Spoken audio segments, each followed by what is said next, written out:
नमस्कार, मैं हूं संजय प्रभाकर और आप देख रहे हैं सर्जिकल ऑपरेशन मेरे साथ, देश और दुनिया की अहम खबरों की सर्जरी, जिसमें आपकी भागीदारी भी है बेहद जरूरी। दोस्तों, आज सर्जरी होगी अमेरिका में हो रहे हिंसक प्रदर्शन की। एक अमेरिकी श्वेत पुलिस ऑफिसर द्वारा एक अश्वेत आदमी की हत्या की और अमेरिका के Gandhi Martin Luther king junior के सपनों और भारत को लेकर उनके सोच की। जॉर्ज फ्लॉयड की हत्या के बाद हालात बिगड़ते देखकर अमेरिका के प्रेसिडेंट डोनाल्ड ट्रंप ने हथियारबंद सैनिक उतारने की बात कर दी। इस घटना ने एक बार फिर श्वेत और अश्वेतों के बीच भेदभाव को फिर से जिंदा कर दिया है।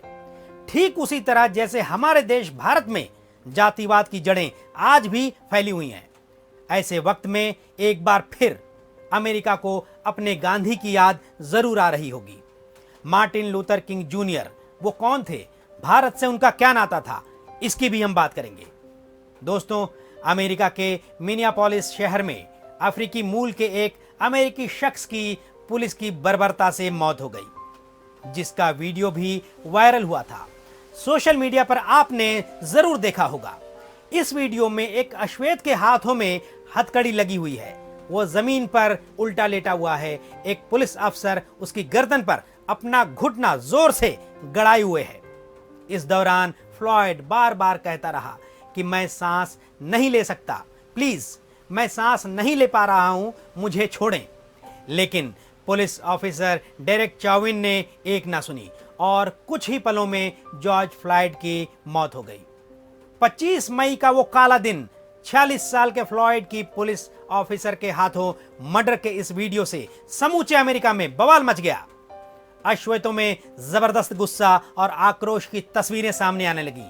आखिर फ्लॉयड का गुनाह क्या था? पुलिस ऑफिसर ने उसके साथ इतना इनह्यूमन एक्ट क्यों किया? याद करके आपका खून भी खौल उठेगा। पुलिस एट्रोसिटी और भेदभाव को लेकर आपको अपने देश की नई पुरानी घटनाएं टीस देने लगेंगी। दोस्तों, मामला खतरनाक गुनाह का नहीं था। रिपोर्ट्स के मुताबिक अमेरिका के नागरिक अधिकारों के वकील बेन क्रम्प ने कहा कि फ्लॉयड को पुलिस ने धोखाधड़ी के जुर्म में पकड़ा था। उस पर फर्जी चेक देने और जाली नोट के इस्तेमाल के आरोप थे। यह हिंसक अपराध नहीं था, लेकिन पुलिस ने इनह्यूमन फोर्स का इस्तेमाल करके उसकी हत्या कर दी। इस मामले की जांच का जिम्मा FBI को सौंप दिया गया है।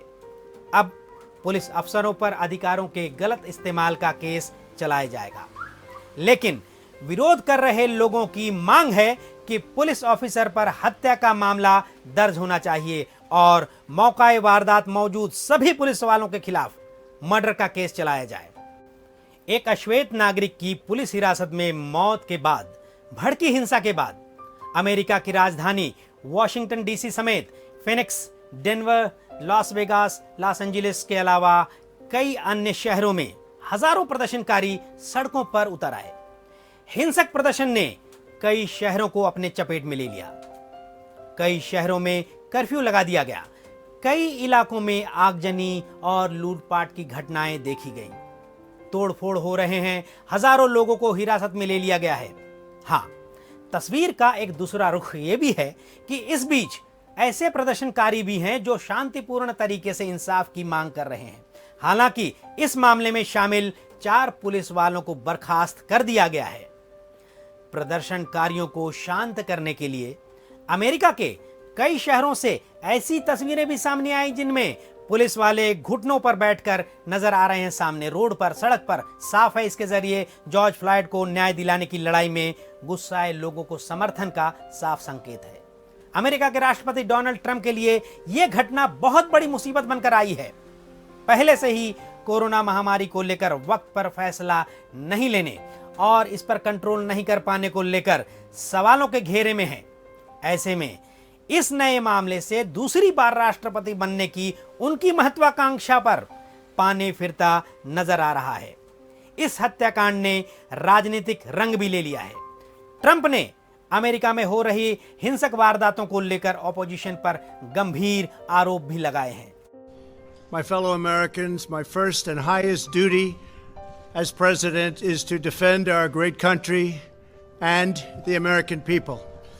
I swore an oath to uphold the laws of our nation, and that is exactly what I will do. All Americans were rightly sickened and revolted by the brutal death of George Floyd. My administration is fully committed that for George and his family, justice will be served. He will not have died in vain. But we cannot allow the righteous cries and peaceful protesters to be drowned out by an angry mob. The biggest victims of the rioting are peace-loving citizens in our poorest communities. And as their president, I will fight to keep them safe. I will fight to protect you. I am your president of law and order and an ally of all peaceful protesters. But in recent days, our nation has been gripped by professional anarchists, violent mobs, arsonists, looters, criminals, rioters, Antifa, and others. राष्ट्रपति Trump ने कहा, George Floyd की निर्मम हत्या से सभी अमेरिकी दुखी हैं और उनके मन में गुस्सा है। जॉर्ज और उनके परिवार को इंसाफ दिलाने में कोई कसर नहीं छोड़ा जाएगा। शासन की ओर से उन्हें पूरा न्याय मिलेगा। उन्होंने कहा कि देश के राष्ट्रपति के तौर पर उनकी प्रायोरिटी इस महान देश और इसके नागरिकों के हितों की रक्षा करना है। ट्रंप बेहद नाराज नजर आए।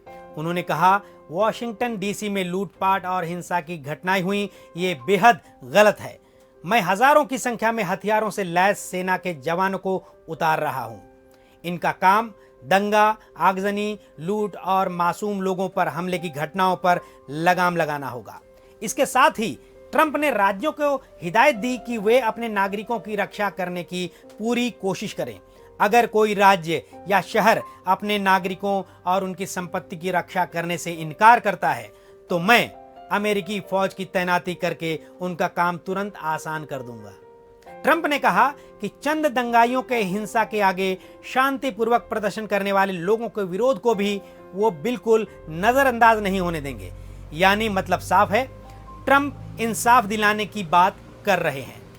दोस्तों, ये कोई पहली घटना नहीं है जब अमेरिका में श्वेत और अश्वेतों के विवाद ने इतना विकराल रूप ले लिया हो। अमेरिका में रंग भेद को लेकर लंबे समय से आंदोलन होते रहे हैं।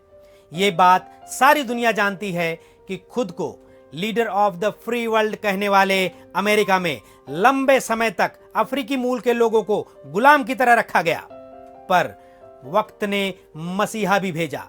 अमेरिका में सिविल राइट्स के जनक अब्राहम लिंकन और मार्टिन लूथर किंग जूनियर की कोशिशों से अश्वेतों को बराबरी का दर्जा मिला। लेकिन ताजा स्थिति को देखते हुए साफ कहा जा सकता है कि मार्टिन लूथर किंग जूनियर का सपना पूरा नहीं हुआ है। 28 अगस्त 1963 को अमेरिका के लिंकन मेमोरियल पर करीब 2 लाख लोगों की मौजूदगी में मार्टिन लूथर किंग जूनियर का ऐतिहासिक भाषण आई हैव अ ड्रीम इतिहास के पन्नों में अमर हो गया। उनका यह भाषण अश्वेतों के अधिकारों के लिए काम करने वाले संगठनों के program March on Washington for jobs and freedom में हुआ था। उस वक्त अमेरिकी सरकार बुरी तरह से घबरा गई थी। मार्टिन लूथर किंग जूनियर के इस भाषण को अमेरिकी सिविल राइट्स आंदोलन के सबसे खास मौके में गिना जाता है। तत्कालीन अमेरिकी राष्ट्रपति जॉन एफ कैनेडी ने तो इस रैली में हिंसा होने की पूरी आशंका जता दी थी। उस समय अमेरिका में श्वेत और अश्वेतों के बीच संघर्ष चरम पर था। अश्वेतों के साथ जबरदस्त भेदभाव हो रहा था। गोरे लोग अश्वेतों को बराबरी का अधिकार नहीं देना चाहते थे। अमेरिका में अश्वेतों को लेकर भेदभाव होता था, उन्हें प्रताड़ित किया जाता था। उन दिनों अमेरिका में बसों के आगे की सीटें श्वेत लोगों के लिए रिजर्व्ड रहती थीं, जिस पर अश्वेत लोगों को बैठने की इजाजत नहीं थी, चाहे सीटें खाली ही क्यों न चली जाएं। यही नहीं, भेदभाव इतने निचले स्तर पर था कि अश्वेतों को जगह जगह बस स्टॉप पर बस से उतरना पड़ता था ताकि श्वेत लोग बैठ सकें। श्वेत लोगों के बस में बैठ जाने के बाद ही अश्वेत बस में घुस सकते थे। मार्टिन लूथर किंग ने यह आंदोलन 1955 में मॉन्टगोमरी बस बॉयकॉट से शुरू किया था। रोजा पार्क नाम की एक अश्वेत महिला ने बस की सीट से उठने से मना कर दिया था, जिसके बाद उन्हें जुर्माना भरना पड़ा था। इस घटना के बाद मार्टिन लूथर ने अपने ऐतिहासिक आंदोलन की शुरुआत की। इस आंदोलन में अश्वेत लोगों ने बसों में बैठना बंद कर दिया था। टोटल बॉयकॉट कर दिया गया था बसों का। मार्टिन लूथर किंग जूनियर ने इसमें सबसे महत्वपूर्ण भूमिका निभाई थी। उनके नेतृत्व में आंदोलन तो शुरू किया गया, लेकिन इस आंदोलन में हिंसा के लिए कोई भी जगह नहीं थी। अहिंसा का रास्ता अपनाया गया था। उन्होंने कहा, श्वेत लोगों की सिस्टम से घृणा करो, न कि श्वेत लोगों से। किंग जूनियर ने ही अमेरिका में रंग भेद के आधार पर बनी नीतियों को नैतिक आधार पर गलत बताया था, जिसके लिए उन्होंने महात्मा गांधी की अहिंसा और असहयोग की तकनीक को अपनाया था। अश्वेतों के साथ हो रहे अत्याचारों को लेकर अमेरिका में सिविल राइट्स के लिए क्रांतिकारी आंदोलन हुआ, जिसके सबसे बड़े हीरो थे मार्टिन लूथर किंग जूनियर। बताया जाता है कि 381 दिनों तक चलने वाले इस ऐतिहासिक बहिष्कार की प्रेरणा उन्हें महात्मा गांधी के असहयोग आंदोलन और सत्याग्रह जैसी सोच से मिली थी। दोस्तों, इस आंदोलन का परिणाम देखिए। आंदोलन के बाद अमेरिका के सुप्रीम कोर्ट ने बसों में अलग अलग सीटों की इस रंग भेद वाली व्यवस्था को असंवैधानिक घोषित कर दिया था, पूरी तरह से अनकॉन्स्टिट्यूशनल। हालांकि महात्मा गांधी कभी भी अमेरिका नहीं गए, लेकिन उनकी सोच वहां पनप चुकी थी। अमेरिकी समाज ने किंग जूनियर में ही गांधी की एक अलग छवि देखी थी। महान क्रांतिकारी मार्टिन लूथर किंग जूनियर का भारत से खास संबंध था। इस आंदोलन की सफलता के बाद किंग जूनियर के करीबी दोस्तों ने उनसे कहा कि जिस गांधी की बातें वो करते हैं, जिनकी अहिंसा की बातों ने उन्हें इतना प्रभावित किया है, उस गांधी के भारत को उन्हें अपनी आंखों से भारत जाकर देखना चाहिए, महसूस करना चाहिए। बताया जाता है कि 1956 में भारत के प्रधानमंत्री पंडित जवाहरलाल नेहरू अमेरिका गए थे। तब उन्हें किंग जूनियर से मिलने की बड़ी इच्छा हुई थी, लेकिन किसी कारण से वो नहीं मिल पाए। किंग जूनियर ने बचपन से महात्मा गांधी और उनके आंदोलनों की कहानियां सुनी थी, ऐसा कहा जाता है। भारत जाने का मन तो तब से ही था, और एक दिन उनके दोस्त डॉक्टर लॉरेंस रेडिक, जो लूथर जूनियर की बायोग्राफी के ऑथर भी हैं, उन्होंने किंग से कहा कि आपकी असली परीक्षा तभी हो पाएगी जब महात्मा गांधी को जानने वाले लोग आपको देखकर आपके और मॉन्टगोमरी आंदोलन के बारे में अपनी दिल की बात आपके सामने रखेंगे, अपनी राय आपको देंगे। ये बात किंग जूनियर को छू गई और कुछ ही दिनों बाद भारत की यात्रा का प्रोग्राम बना। किंग, उनकी पत्नी कोरेटा और उनके दोस्त डॉक्टर लॉरेंस रेडिक तीनों फरवरी 1959 को पूरे एक महीने के लिए न्यूयॉर्क से भारत की यात्रा के लिए निकल पड़े। 10 फरवरी से 10 मार्च तक भारत में रहे। उन्होंने अपनी किताब में लिखा है, भारत में जो प्रेम उन्हें मिला उसमें उनके रंग ने खास भूमिका निभाई, लेकिन इस भाईचारे और दिल के जुड़ाव का सबसे बड़ा कारण किंग की नजर में यह था कि अमेरिका, अफ्रीका और एशिया के अल्पसंख्यक और भेदभाव के शिकार लोग समाज में बसी जातिवादी और ऊंच नीच जैसे भेदभाव की कुरीतियों को जड़ से उखाड़ फेंकने के लिए एक साथ संघर्ष कर रहे थे। यानी सभी का दर्द एक समान था। इस प्रवास के दरमियान उन्होंने बॉम्बे, कलकत्ता, मद्रास और दिल्ली जैसे कई शहरों का दौरा किया। कई लोगों से मुलाकातें की, पत्रकारों से मिले, यूनिवर्सिटीज गए, रैलियों को संबोधित भी किया। दोस्तों, मार्टिन लूथर किंग जूनियर के दिल को भारत की एक तस्वीर मानो रुला गई। भारत के गरीबों की स्थिति देखकर किंग जूनियर बड़ा विचलित हो गए थे, बहुत विचलित हुए थे। एक तरफ फुटपाथ पर सोते हुए लोग, भयानक कुपोषण और भुखमरी का मंजर, और दूसरी ओर अमीरों की शानो शौकत देखकर उन्होंने लिखा है कि बुर्जुआ वर्ग, चाहे वह श्वेत हो, अश्वेत हो या भूरा हो, वो दुनिया भर में एक ही जैसा व्यवहार करता है। दोस्तों, जहां तक मुझे लगता है, बुर्जुआ वर्ग से उनका मतलब समाज के शोषक वर्ग से है। दोस्तों, एक बात तो मैं बताना भूल ही जा रहा था कि जब किंग जूनियर भारत आए थे तब देश में भूदान आंदोलन जोरों पर था। इस आंदोलन और आचार्य विनोबा भावे के व्यक्तित्व ने उन्हें बहुत ज्यादा प्रभावित किया था। वे आचार्य विनोबा भावे और जयप्रकाश नारायण से भी मिले थे। विनोबा भावे की एक सोच जिसने उनको खास तौर पर आकर्षित किया था, वो ये कि समूची दुनिया का पूरी तरीके से निरस्तीकरण हो जाना चाहिए, यानी हथियारों की होड़ खत्म हो जानी चाहिए। जाहिर है वर्ल्ड वॉर 2 का हश्र सब देख चुके थे। हिरोशिमा और नागासाकी का खौफनाक मंजर भला कौन भूल पाएगा। खैर, 9 मार्च 1959 को आकाशवाणी से प्रसारित अपने फेयरवेल स्पीच में उन्होंने भारत में मिले प्यार और प्रेरणा का जिक्र भी किया। इस यात्रा के दौरान प्रधानमंत्री पंडित जवाहरलाल नेहरू ने उन्हें डिनर पर अपने घर पर इनवाइट किया था। उस रात किंग जूनियर के स्वागत में पहले से ही एक और खास मेहमान वहां उनका इंतजार कर रही थी, लेडी एडविना माउंटबेटन। दोस्तों, भारत ने उनकी अंतरात्मा को एक नई प्रेरणा दी थी। उन्होंने अपनी आत्मकथा में लिखा है, भारत एक ऐसी भूमि है जहां आज भी आदर्शवादियों और बुद्धिजीवियों का सम्मान किया जाता है। यदि हम भारत को उसकी आत्मा बचाए रखने में मदद कर सकें तो इससे हमें अपनी आत्मा को बचाए रखने में मदद मिलेगी। किंग जूनियर ने अपनी इस यात्रा को अपने जीवन का आंखें खोलने वाला सबसे बड़ा अनुभव बताया था। किंग ने अपनी भारत यात्रा को अहिंसा धाम की तीर्थ यात्रा का नाम दिया है। उन्होंने लिखा है, अहिंसक साधनों से अपने लोगों के लिए स्वतंत्रता प्राप्त करने के दृढ़ संकल्प के साथ मैं अमेरिका लौटा।